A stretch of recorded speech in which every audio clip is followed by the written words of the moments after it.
Hello, and welcome to another video. Today, we're going to be doing some fun stuff. We're going to be checking out a box designed by an acquaintance whom I've come familiar with on Discord. He designed his own room on TryHackMe, and we have private access.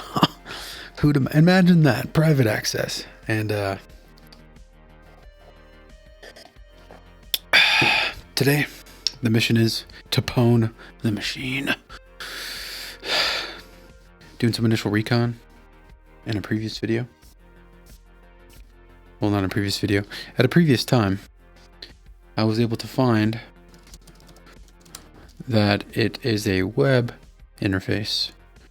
It's a web server, Windows, and it has a decent little interface that it's probably gonna be our initial point of entry, I can only imagine. But we'll see, we'll do an nmap, and we'll see what the results of that nmap are. And based on those results, we'll check out the web page, maybe run some scripts, some vulnerability detection scripts on the web page, and then we'll go from there. You know what I'm saying? You know what I'm saying? Okay, so first thing we need to do is connect on over to the VPN. Hopefully my file's still good. Cool, success. Yay! I'm sure some of that's probably sensitive, so we're probably going to cut that out. Let's go to OBS and just do a quick stop. So now that we've connected to it, I'm going to go ahead and open up a login. Why is my resolution so weird in this one? VNC does some weird stuff sometimes. Let's see what this stuff does, huh? Off. Hey, look at that. Now you should... Well, hold on a sec here. Let's go back to OBS there. Okay. Looks like you're seeing the whole thing. No? Cool. Cool. All right. All right. Oh, good. I don't want my pages back. I must have done a weird shutdown. So I keep my connection stuff on page 1. Just keeps me organized. Well, on tab, what do you call these? Workspace. Duh. So I usually keep my, maybe that one. Oh, it didn't fix it. Local scale. Auto reset now. Whatever. Let's keep it. It works. So I usually keep my connection stuff on page 1 and my submission forms on page 1. Similar to if I'm doing a real box, it's not just a submission board, right? It's going to be the web interface that I'm accessing said target with, right? So, 1%, yay! So I'm pretty sure. I think I need to enter in this room real quick. So this probably won't be released for a minute, but nonetheless, where'd it go? Okay, /JR /CyberLens P6. CyberLens P6. Did we get it? We did it! Awesome. So, as you can see, I already booted up the machine on my other tab. It's IP address right here. Let's just copy that. Go to 4. Get a mouse pad running. It better be mouse pad. Yeah. And we'll call this... I don't know what he's going to call it by the time this is done, so we're just going to do this. Tyler Ramsbey. Check out his YouTube channel. It's amazing. It's one of my inspirations for sure. One of my many. He's awesome. I love his work. Ramsbey. So we'll just do IP. And let's get that initial nmap. Oops.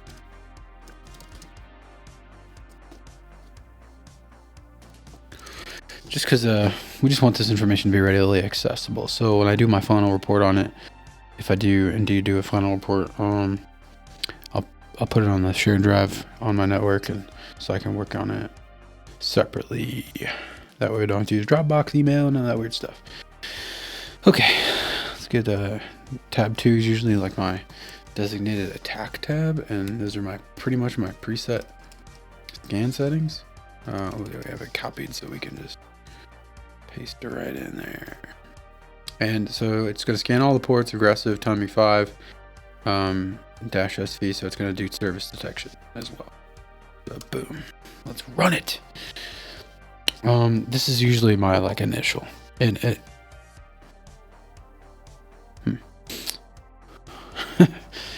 it's usually my initial, so that's what they do over. Just make sure it's right.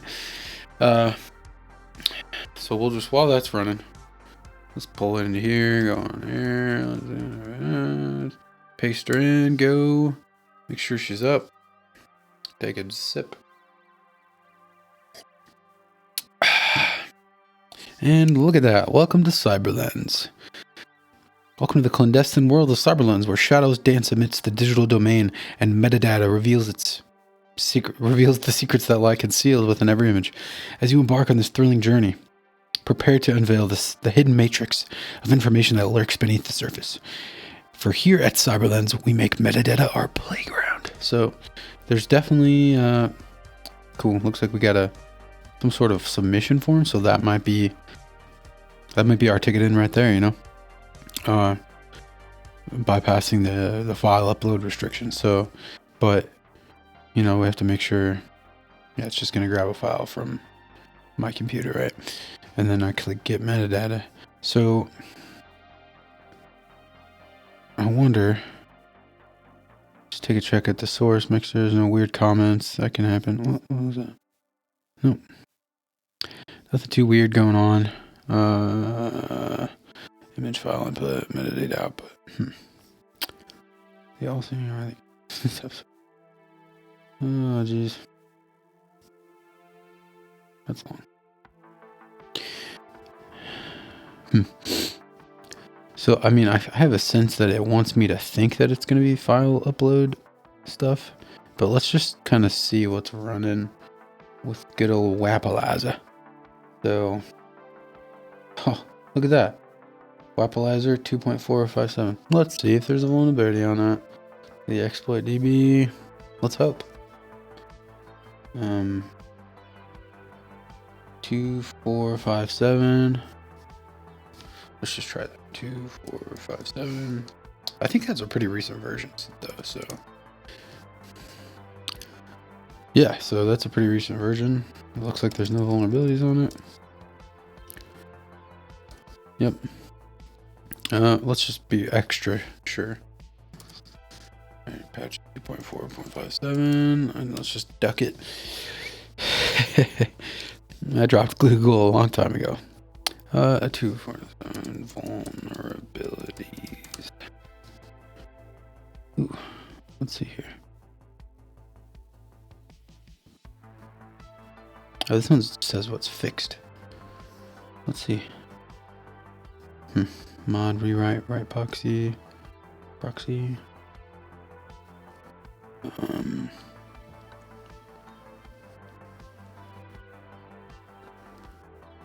Oh, that's 2.457. So this should all be fixed because we're on 5.7. What is this? I wonder if I can pass control. 2.4.57. Not on the page. What the heck? Yep, the good old vulnerability search. I don't think this one's vulnerable. Oh, what's this? 2.449. 50. Ooh, what's this? The NIST posting? Huh. Okay. Oh. Open LDAP before 2.4.57. And it's just a DOS anyway. We're not trying to DOS, we're trying to get in.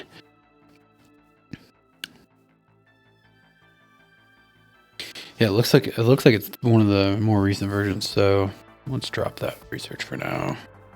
Check on the Wappalizer again, see what else we got. Any other version numbers? Oh, cool. The UI is 4.3.1 bootstrap. Font awesome. Oh, those are our jQuery. That's probably our ticket in. Huh, it's JavaScript, right? So jQuery 3.4.1. Let's check out jQuery. Let's just see if it's even on here at all. Oh, look at that. There's something. Query 9? This must be an old jQuery then. 3.4. I don't think it showed any for that. 341. Yeah, it looks like I'm not seeing anything. Let's just see if there's anything for 3. jQuery 3. That's just getting the old jQuery again.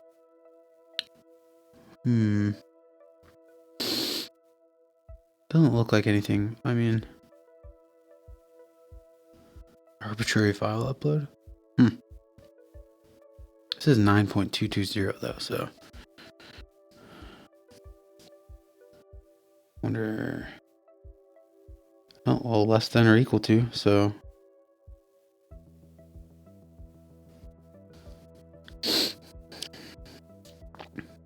excellent ranking. Oh, it's a Metasploit module? What the heck?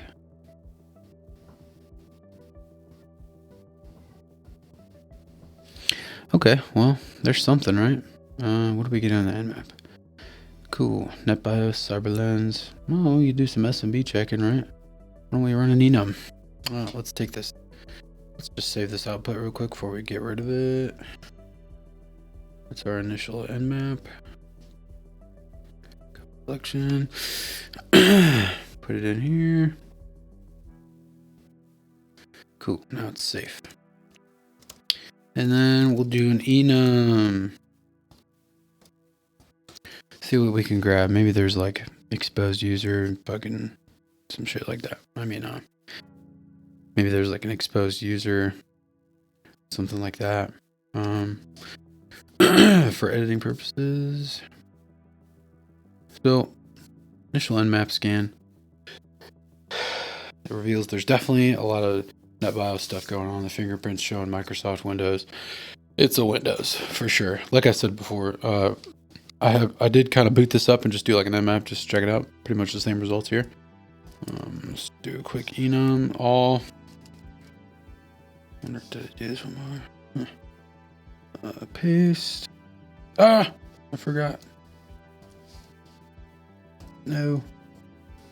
Don't paste that. Oh no. Wait, I think I can just. What's going on here? There we go. Okay. Let's just clear it real quick. Okay. Back to this. And for Linux, all tendon. What is it? Oh, I could just go to 4. 173.204.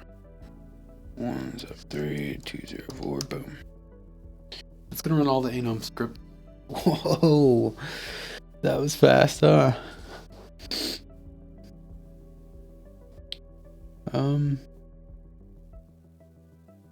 Cool. Well, it got the work group domain, so it's just work group. Okay. It looks like it's pretty weird. Well, it doesn't really. I mean, it's got some good protections on the SMB, so I'm not assuming that that's our route in. This is probably going to be it, so let's go ahead and crack open a new tab. So Metasploit's loaded. And it's got a nice little cool thing. I love this. I love how they're usually always different too. I love this stuff. Definitely going to be implemented into the script that I plan on writing. Okay, let's just search jQuery. Look at that. Ooh, exploit Unix web app. Unix? I don't think that'll work. That is the one that I was just looking at though. I mean, I'm really starting to think that the jQuery it's an old jQuery, right? But jQuery version history. Let's just see how old it is, huh? And if it's an old one, it's definitely going to go our path in. Oh, look at that. jQuery 3.63. I wonder if they just restarted when they hit 10.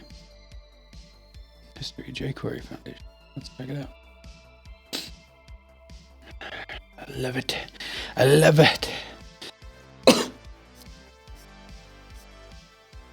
I love the research. jQuery 1. Yo, what is this? jQuery 2.6. Let's just do a quick old find. 3.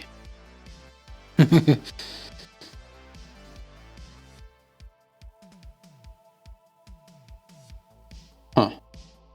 Why does it just stop at 2006?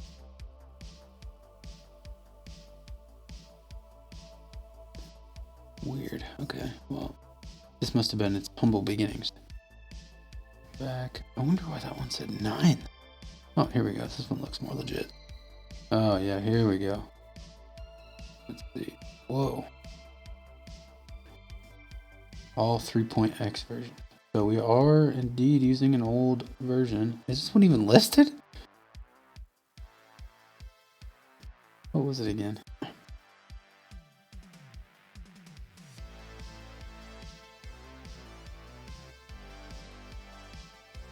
Well, a lot of websites are using jQuery.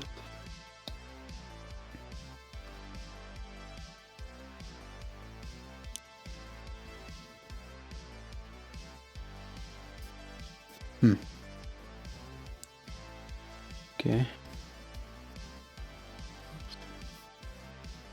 Oh, this one's got 9 things. Oh, so I was looking at the right one anyway. Oh, that's cool as heck that web browser can tell it's a Windows server. That's amazing. I really want this jQuery to be the thing, but I was thinking there's probably no way, right? Wiki. No way. What's owl cares? Doesn't tell us the version though. Let's see, create responsive carousel sliders. So that's just the slider. So this has to be our file upload thing. Right, so query 3.4. Wait, what was 5.1?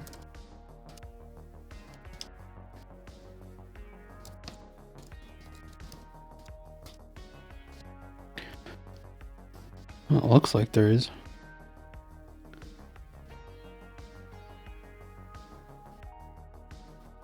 Passing HTML. From untrusted sources.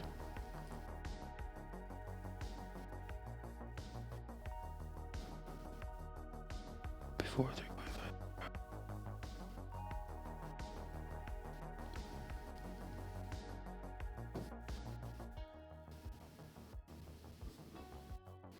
So it looks like 3.5 fixed the cross-site scripting.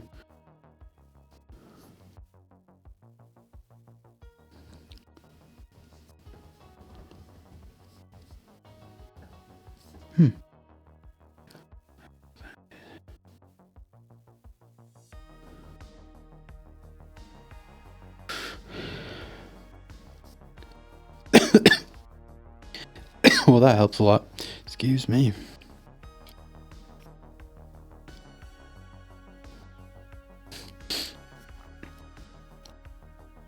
It says equal to and before 350. So I don't think. Maybe this isn't a vulnerable. It's just above vulnerable. It looks like it's literally 0.1 after it was fixed.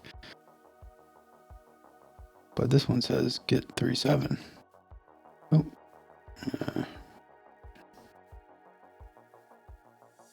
Maybe this will tell us. 12 years ago. No direct vulnerabilities. Cool.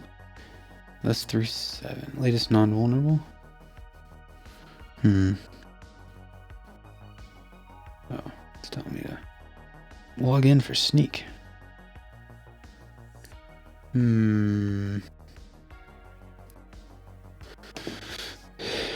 Well, this deepens the search for sure. I think it's a reasonably new one, but it's definitely outdated.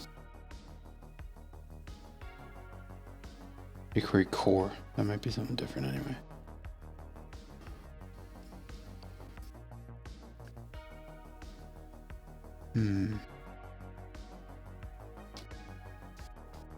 Maybe I'll have to look into some other website stuff, huh? It's straight up index.html, it's just not here.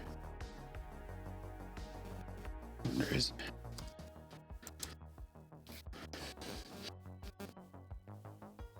that gonna be the same page, huh?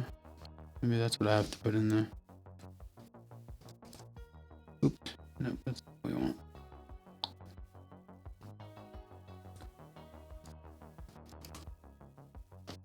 Okay, well, that redirects here anyway, but just, does anything redirect here? Maybe we should run a Go Buster, huh?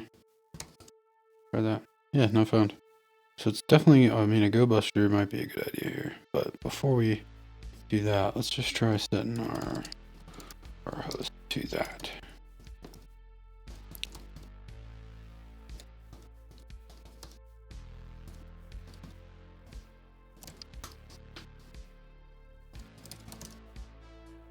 Yeah, okay. Not finding the target. So this must be a jQuery widget thing. I mean, it says it right here, but well, I guess we could just look at some of this stuff. It looks like it's blue imp, so it looks like it's something different. Blue imp.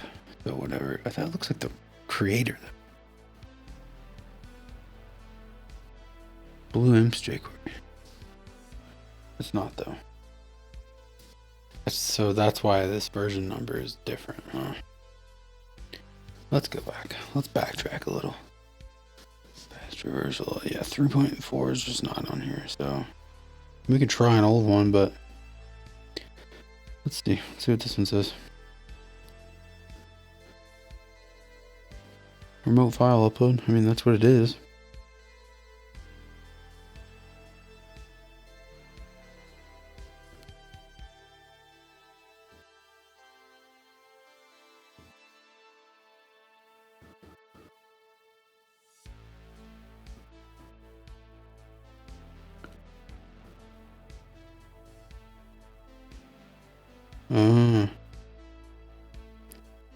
Navigate to your file.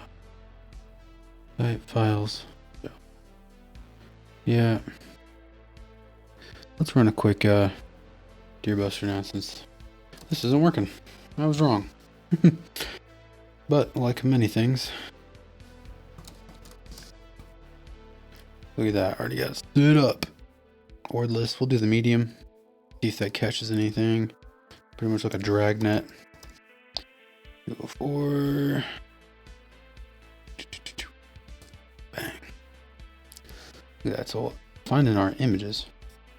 So I wonder, is that images on the page or is that where it stores the images? Because if that's the case. Oh, okay. So if we, oh, this just looks like the pictures for the page, right? Yeah. We really need to find where, but if I can access this, that's telling me something, right? Telling me my web enumeration is weak. So while I do some troubleshooting, really just some research on the vulnerabilities. Why does that look so weird? Okay. Yeah, once I get done and if I find some route of access via this webpage, cool. If not, then I'm going to take other avenues and I'll bring it back in. Thanks for watching. Okay, so I'm back.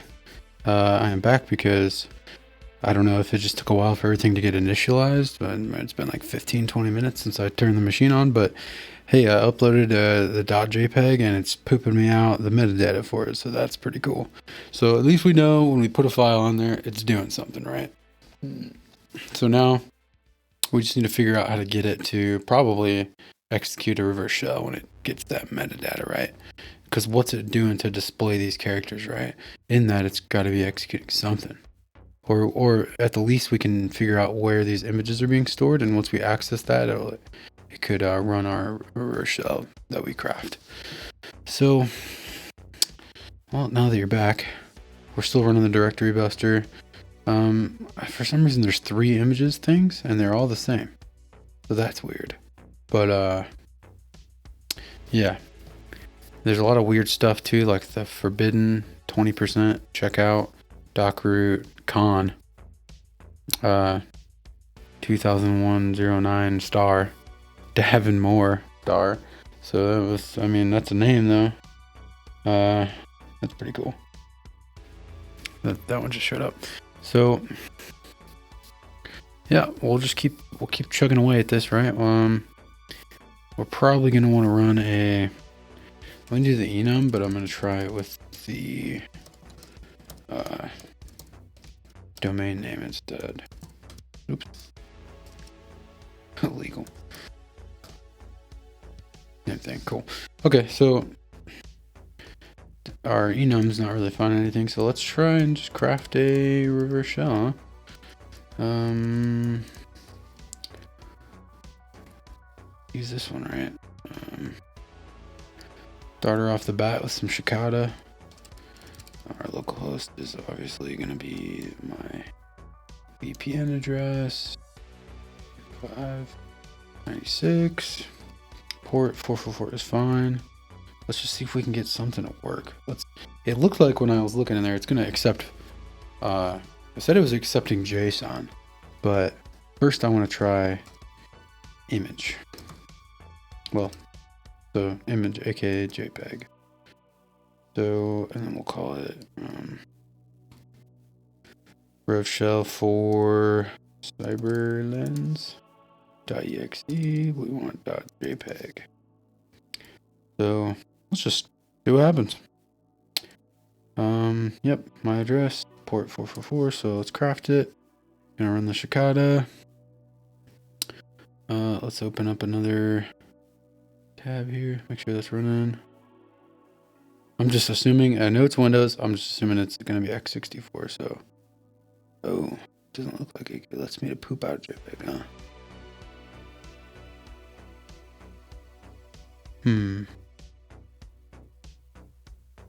Huh, weird.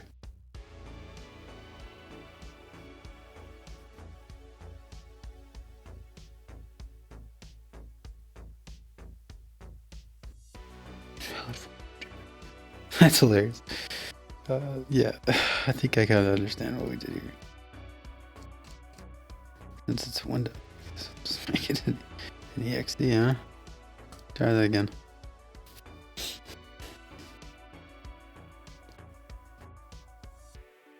I'm really thinking it's going to have to be some type of web interface execution.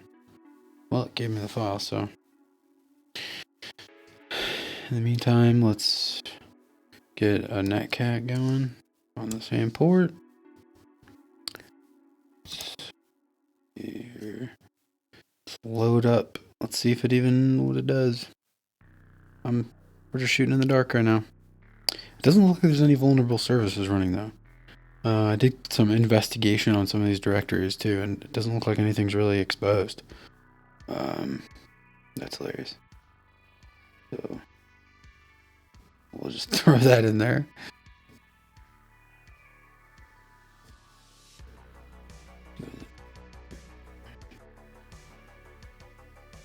Recovery 341. But I think Blazer still in this. No, it was our own.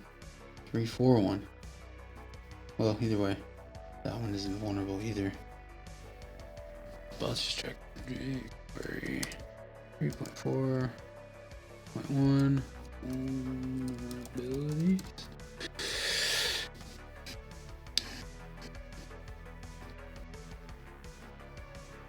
Oh, I spelled it totally wrong, but whatever.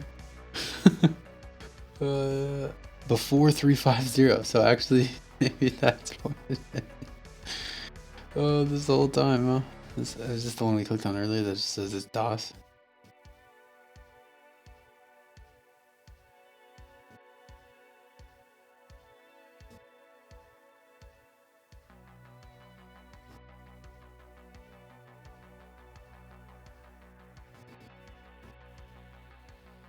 Before 350, passing HTML from untrusted sources. Even after sanitizing. patch from 3.50. So we did kind of unveil something then. We unveiled that it's actually 3.4.1 and not 3.5.1, but it's right in this now. jQuery 3.4.1 is vulnerable.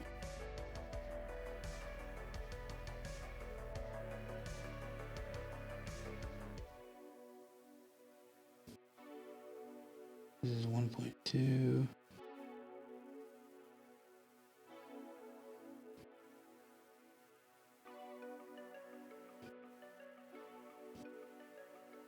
Yep. You're probably really bored watching this now because I'm just researching vulnerabilities, trying to figure out where I can poke my head in.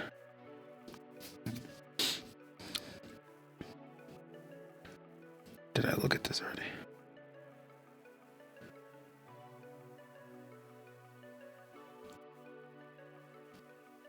So it's... Oh, we can cross-site script.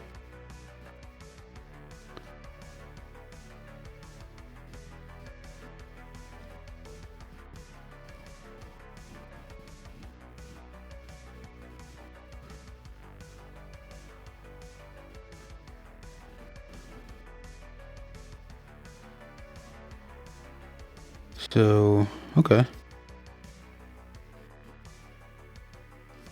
So we should be able to utilize something to get us to that other, to those forbidden pages. Yeah, well, I'm gonna do some more research on that. Wish me luck. Okay, we're back. So, took a break, had some dinner, and as you can see, what we're looking at is what I found when I came back. It's often good to take breaks, right? So I was seeing this, right? When I was looking at the code on the website, right? I think I can probably get it again. I want to say it was this, the event.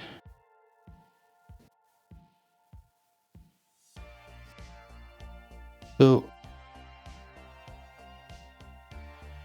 right there, yeah. Okay, so I didn't even need Burp Suite, but because this was here, right? So I was thinking, when you say get metadata, it's basically sending this file to this application on the server through this port, and that's gonna basically do the scan and poop out the metadata for whatever you sent it, right? But I kind of glanced over that. I was like, nah, they make references to other parts of the server all the time. It's probably something else. But then I opened up Burp Suite and clicked it, and that confirmed for me when I did the capture request, right? I intercepted it when I clicked metadata. And I was thinking, right there, let's just go to that site and see what happens. So I went to cyberlens.thm, colon the port, and it, boom, look at me. I'm at the welcome to Apache Tico 1.7 server. So looking into that more, I was like, oh, we got a whole new service and a whole new version to look up. First thing that pops up is it's actually the NIST website via this link, right? That's what I found first. And then, what do you know? It's on exploit database. And we found it. And the coolest thing I think about finding this vulnerability, right, is like I said, I got this from Tyler Ramsbey. It's just his room. He works for Rhino Security Labs. And I just think that's so cool that he utilized a vulnerability from his organization in his lab. That's just the coolest thing ever to me. And I don't know why. It's just cool as heck. So, and I even went back and messaged him, and I was like, that's just super cool that you're doing that, right? It's showcasing his organization in a way. And it's probably one of the coolest ways that, it's not like another advertisement. You know what I'm saying? This is really cool stuff. But anyway, so I'm going to look into this and figure out how to utilize this exploit, and come back when I figure out how to craft it and set it up. It looks like it's just a Python script. So yeah, for editing purposes, I'm just gonna stop here. Okay, so through some further research, we found that it indeed is just the Python script that utilizes the vulnerability in the Apache, what's it called?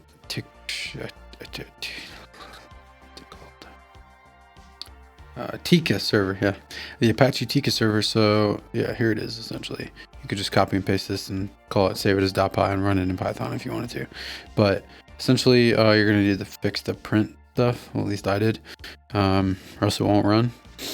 Once I fixed the print stuff, I ran it and it told me the syntax to utilize the script, and it didn't tell me this. I figured that out on my own, as you can see. So. But we just run it, Python, the script, and then the host name, and then the port, which is the Tika server port, and then the command that we want to run. So super cool stuff. To test that, to make sure I had the syntax right to make it run commands, I just threw up a quick HTTP server. And yeah, so my first test was obviously just, let me see if it hits the server even. So we just did a quick curl with my IP address. Boom. Okay. No errors. And then we go back to my server, and boom, you can see right there, another one is another GET request. So I just put /. So we know that it's making communication with my HTTP server. So we'll just shut that down real quick. And then we'll do the an MS Venom. We'll make a quick reverse shell. This one should work because it is indeed Windows. So I'm guessing if we make this, right, let's fix that up again. Call it the exe, just remember what we call it, port 444. It's just to my 10.0 address. 96, cool. We'll keep that shikata going just because you never know what's running on the end. We don't want to make any more problems. Rev shell, we'll just call it rev shell. Ooh. Rev shell, actually we'll call it rev rhino, because that is the organization that found this vulnerability and figured out how to exploit it. So we'll call it rev rhino exe, and boom, if all goes well, this should work. We'll get that netcat going again here, just for ahead of time. Okay, it's done. So then we'll just do another Python server on 80. We'll go over to my other tab here where I have the command script ready, and then we'll just put rev rhino.exe. That better be what I called it. Okay. Yes, rev rhino.exe. Cool. It's format exe. Cool. So like here in our exe in quotations is how I found out. So because you want it to run the string, so let's put it to the out file. Oof. So it should just be rev rhino.exe. This should be a proper curl request. So let's do it.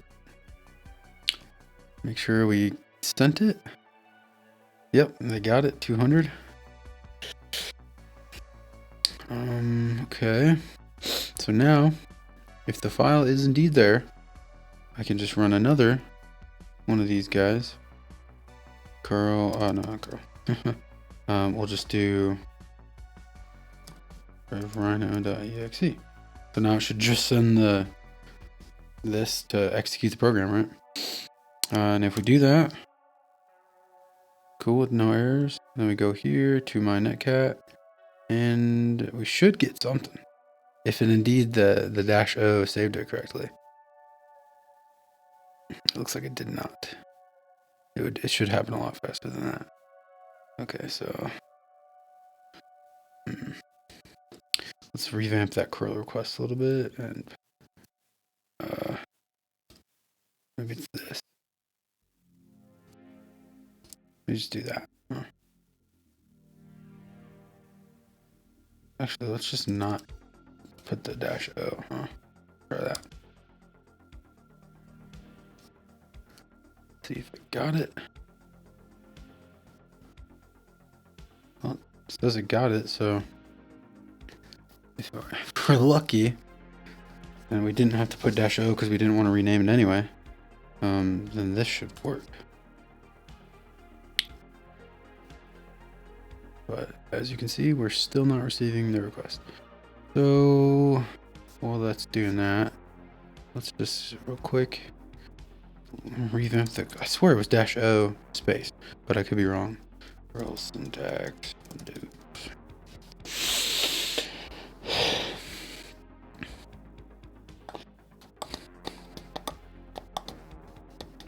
I think we have to do -o for it to save it.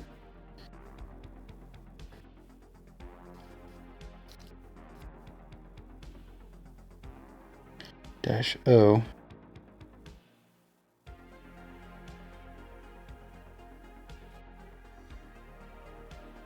If not told otherwise, let's receive data to it. Standard out. So just output it in there.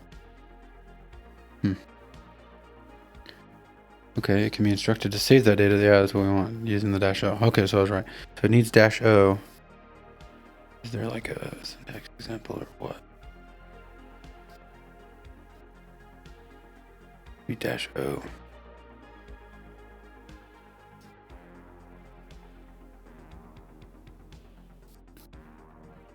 Let's just be more specific in our search, I guess. Curl.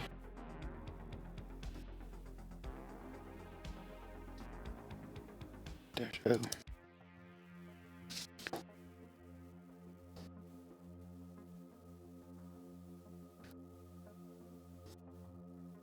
Yep. Good old curl, huh?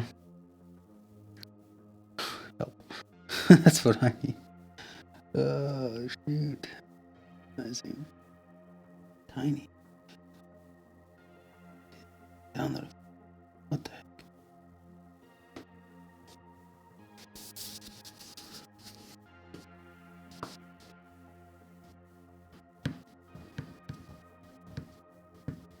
Is this -ol?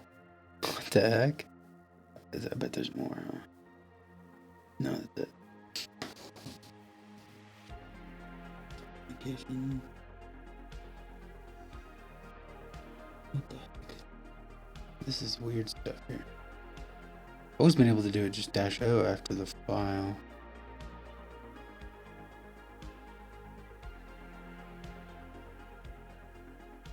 But this must be the proper way, huh?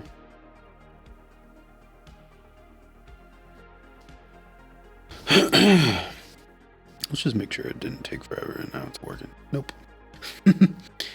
Okay, so it said it got it though. But that's all it did is get it. Okay, so it's got to be. I know it's -o, but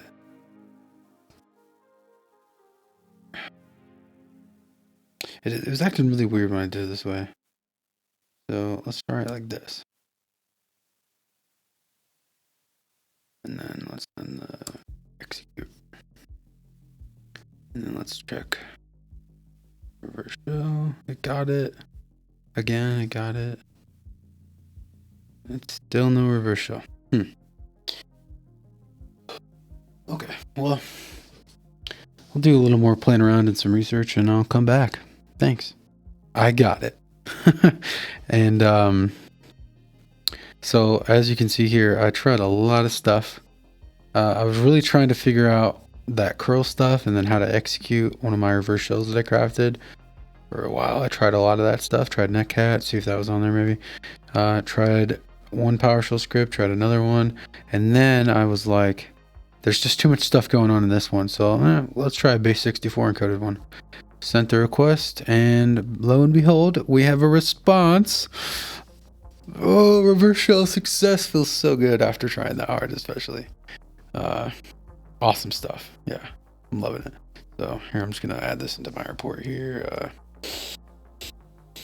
Via the Python script, I was able to execute a base 64 encoded PowerShell command reverse shell. Enumeration. So that's the next step here, is enumeration, right? Do that. Oh. Call this room.txt. I'll save that in my home directory. Okay, so we're in. We're in, buddy. Okay, so okay, let's not get too. Let's just see who I am. Oh, I'm apparently system already. Well, weird. So I am CyberLens. That might just be a user they assigned for the. It might just be a user they assigned for the system to utilize for a web app. So let's see. Let's just. Is that even in this? No. Oh yeah. Oh yeah. Love it. Okay, so let's go to users. Let's just see who's here. Yeah, I knew it. Okay, so and we have user now. So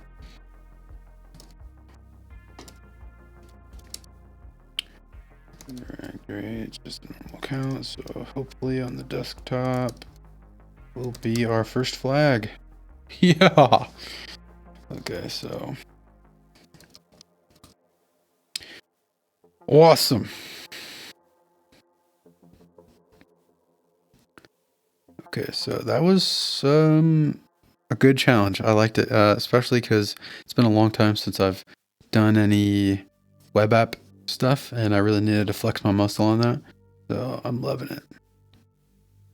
I'm gonna blur that out for the video, so don't get too excited. Awesome stuff. I'm loving it.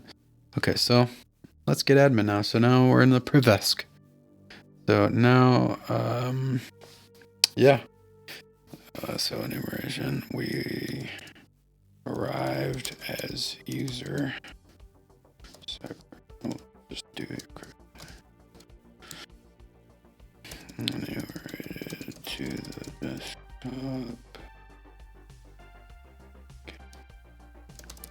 And on the user flag, yay! And we're not gonna post further. Enumeration, Privesk. I have a feeling like the password's gonna be like Britney Spears or something, but just because of that directory, Britney Spears, well, whatever. So, actually, let's.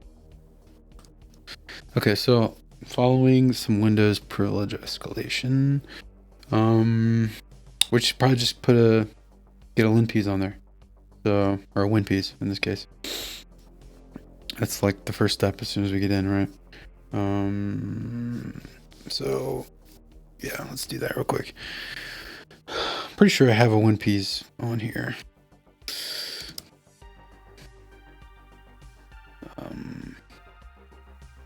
Where is it at though?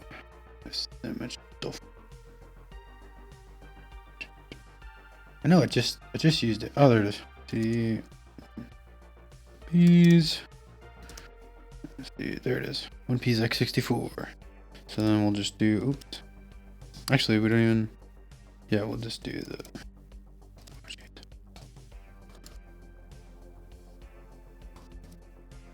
The HTTP server. Okay. And then we'll just do the curl here now. Yeah, baby. Okay. Let's just see if this even works, right? Big O. We gotta make sure we spell it right. Lowercase win, uppercase P, x64. Okay. Oh, that does not work.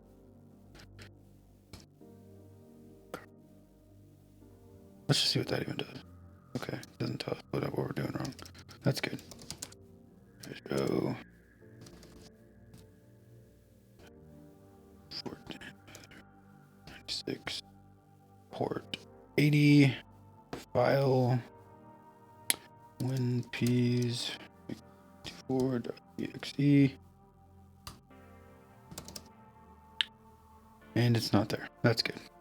So we just scroll. See if we got it. Or if it hit my server even. It didn't. What the heck? The -O first. Even though in my syntax research, that's how you're supposed to do it. This is how I do it. But apparently that didn't work. Revive that. Let me see. 80 WinPs.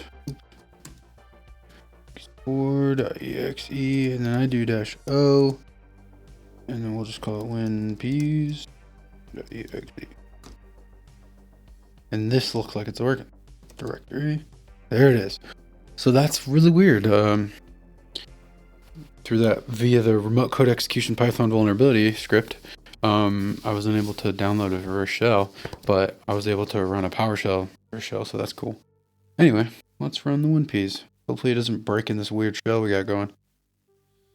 And it probably won't have color.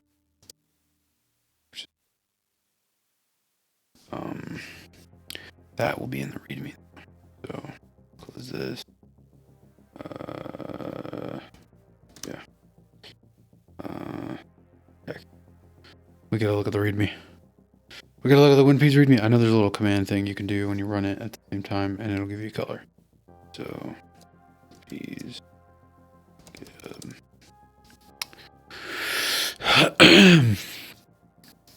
WinPs.bat.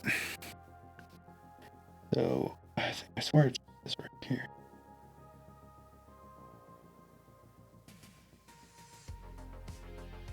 That's another cool thing you can do with WinPs too. You can run, I think I did a wget or a curl one time, and it ran it by line, and it didn't actually get the file. So if you have like remote file permissions execution stuff, and it won't let you download, keep, and execute a file, you can run a file line by line via curl or wget. I'm pretty sure I've had to do that before too. Here's the README. Where's my colors?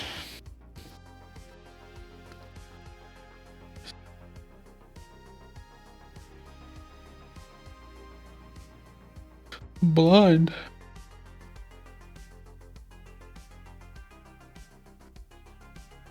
I probably won't even be able to see the colors.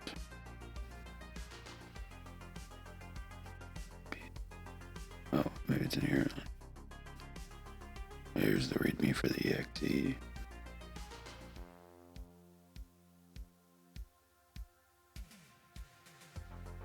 Hey, you can get an obfuscated version too. Yeah.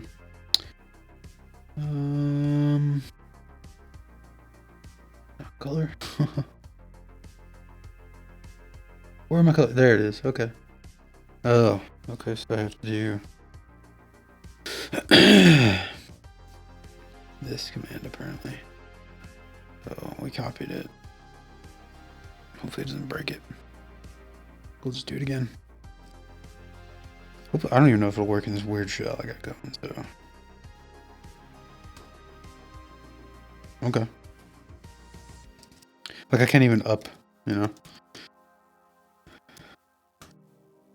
Give me color. Give me color. Huh. No. It's still there. It just didn't run. No. Why?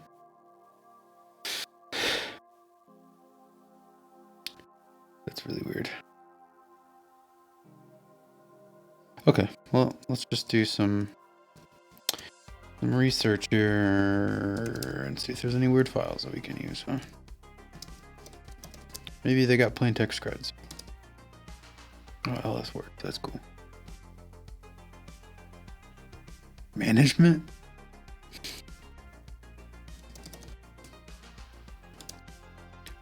CyberLens management.x. Oh, here we go. Come on.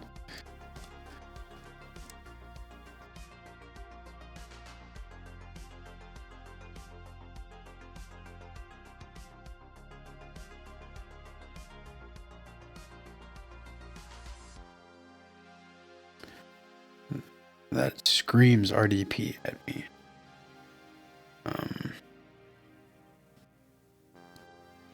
Remember menu. Okay. It is. It is key to an engagement, but good message there, Tyler. Oh, we'll just put this in the storage.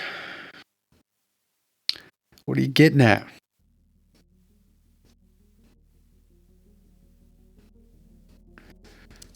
Okay, we'll put it in my notes. Try to execute when bees didn't run.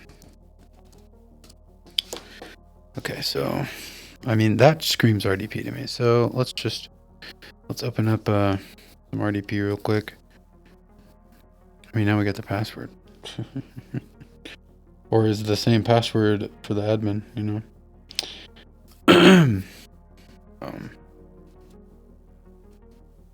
Yeah. Oops.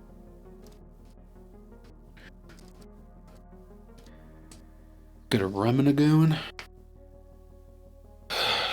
And then connect to the host. Oh, look at that.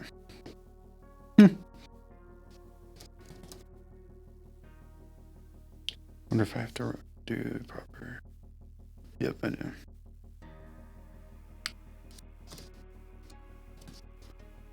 Password. Hack. Smart. Gosh, dude.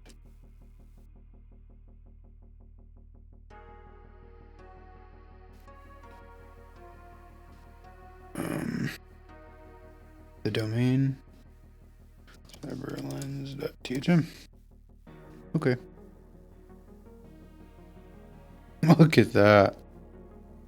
Oh, heck.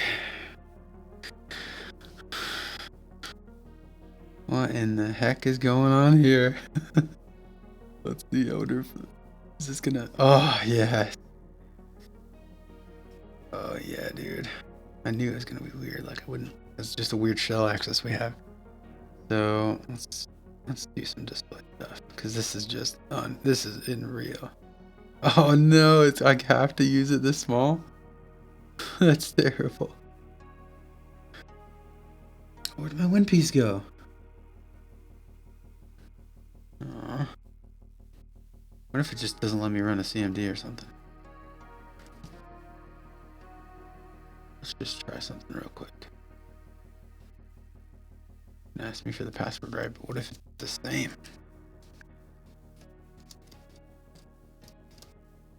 Nope. Cool. It's good to know. Password reuse is not a vulnerability on this machine. Let's see if we can even run command prompt. Cool, we can. Wait a minute. Right. Okay, hopefully, I mean, this is tiny, and I don't know how to make it bigger. So, oh, you can see it pretty decent, though. Okay, I'm looking at the OBS now.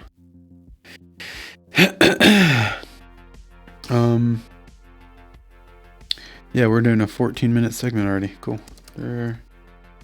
Now let's try the win piece. Oh, come on, win piece.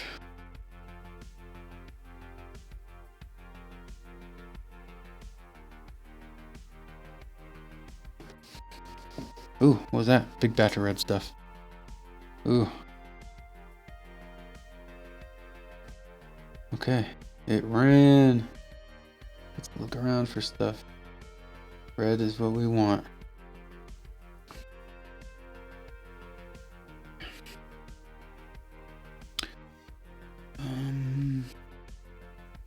Well, I mean, yeah, we know. That's one thing that's cool, I guess. I got the hash. Good to know. What is this? That's better. This tiny little window is ridiculous. Why do you do this to me, Tyler? Give me...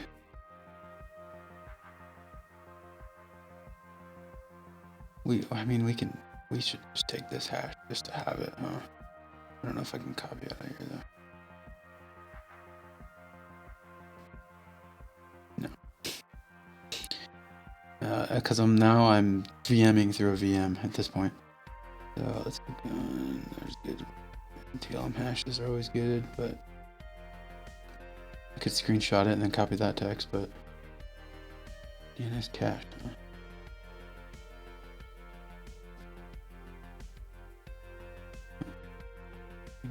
Too cool looking.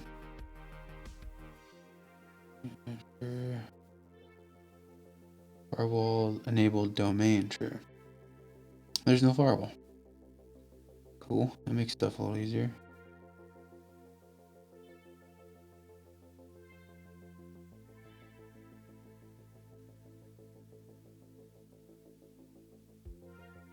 Okay. Got Apache running on here. Yeah, okay. Yeah, there's RDP listeners. I think that's me. Or the Tiki server.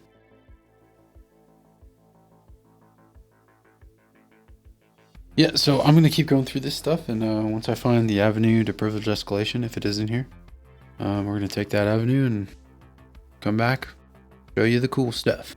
Thanks for watching. Hello. I'm back now with a haircut. Feeling good. As you can see here, I have essentially what we're going to use to create a PowerShell loop in the machine, right? So that, here we go. So that we can basically recreate this exploit. So I tried for a long time last night. This is the next day. I tried for a long time last night to recreate this exploit, and I was having a lot of trouble. I'm not sure if it was the machine configuration or if I was just completely doing it wrong, but it was pretty simple. What you're gonna do on the machine, right, is first of all, you're gonna get remote access, as I should have covered before this, right? So, and when I got remote access, I was like, yep, we're gonna do some enumeration. And when I first got on, I saw this, right, and I was like, nah, you know, most of these machines I RDP into for CTFs, they have some weird stuff installed, like that, kind of like the automated system boot ups. Like when you start the machine, it's going to run through an automated process and like kind of boot up and run off a script and start all the services that are vulnerable, so to speak. I just thought it was another one of those kind of things, or maybe even services that aren't vulnerable, or like AWS configuration stuff. This is not that. This actually is the vulnerable program as exposed via the undisclosed source. Tyler. Yeah, so I was seeing this, right? Even when I ran linps, it did show me, hey, this program has access to this file and it can write, and it was directly referencing the what this vulnerability exposes, right? It executes OpenVPN as system, even though it's a sanitized configuration file, right? But this is what it was showing in linps, right? Is it's possible to create new files in the program data pre-tunnel. By default, it is possible to continuously write a configuration file containing dangerous OpenVPN directives to this directory, matching profile ID upon attempting to connect to the profile. It will eventually execute the openvpn.exe with the modified profile. So it's eventually going to execute your code under system privileges, which is what we're getting out here. So with this command, what also took me a while to figure out is you can only enter one command using this system here, using this PowerShell loop. It only works one time for some reason. So you got to get it right the first time. And let's say like red team scenario, I might not use this. I definitely wouldn't, unless it was my last option, use this exploit, because of that fact that you can only do it one time and then you got to reboot the machine to try again. But also in a red team scenario, if I would have already probably established persistent connection, you know. So here we go, persistent access is what I was looking for. So we're gonna copy this, and with any luck, we're gonna create a user called James, with the password the same as the one we used to log in. And we're saying, hey, add it. Hey, it expires never. Hey, password change no. And we're doing 2 ampersands to do another command, net local group administrators, my user James /add. So it's adding James to the administrator local group. And all in one command, one line. That's what's the goal here. Because we can only do it once, right?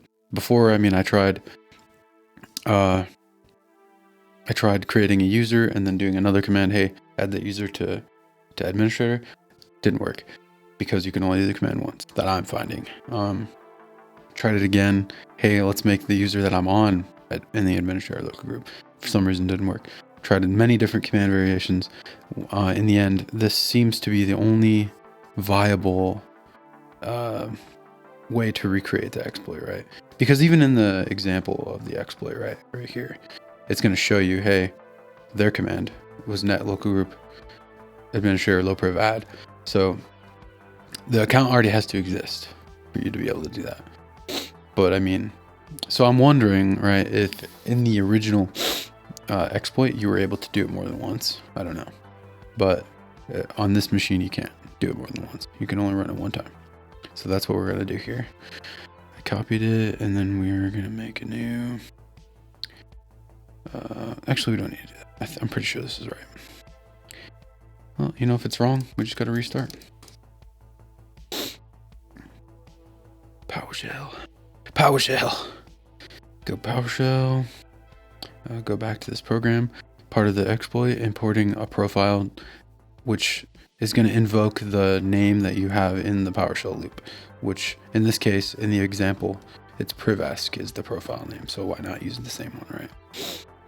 So we're importing that profile. Cool. And then we're going to paste our command loop here into the PowerShell. So now it should be looping. And the exploit is to repeatedly hit connect until it says,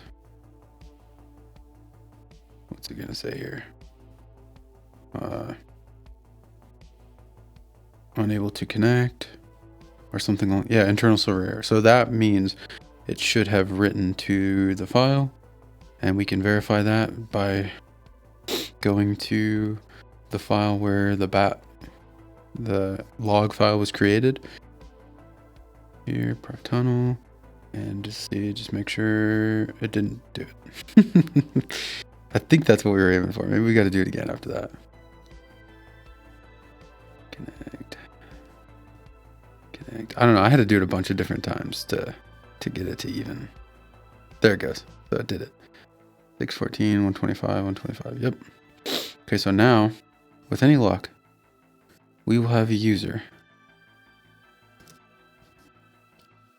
created. Guest.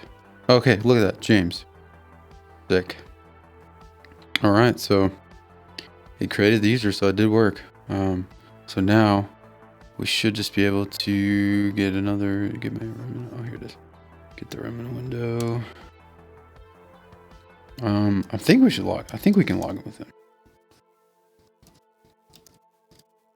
Might have had to give him remote desktop privileges. Look at that. That's cool that we didn't have to do that. Give him remote desktop privileges, right? But so now this account should have administrator privileges. If we're lucky.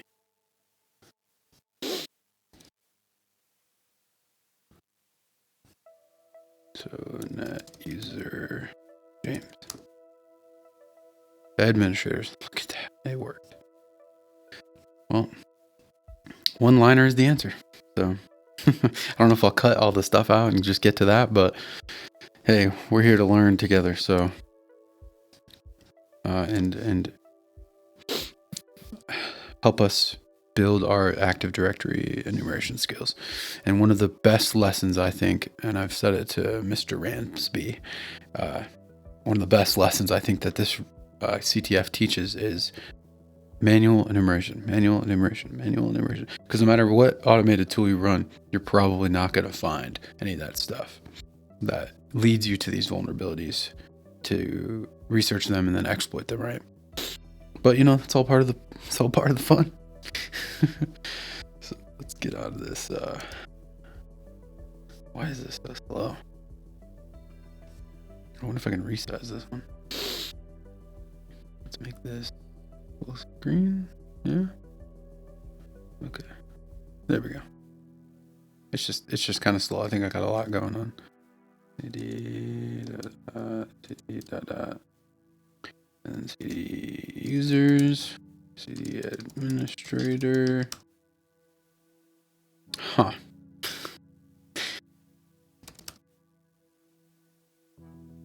But I am an administrator. Weird.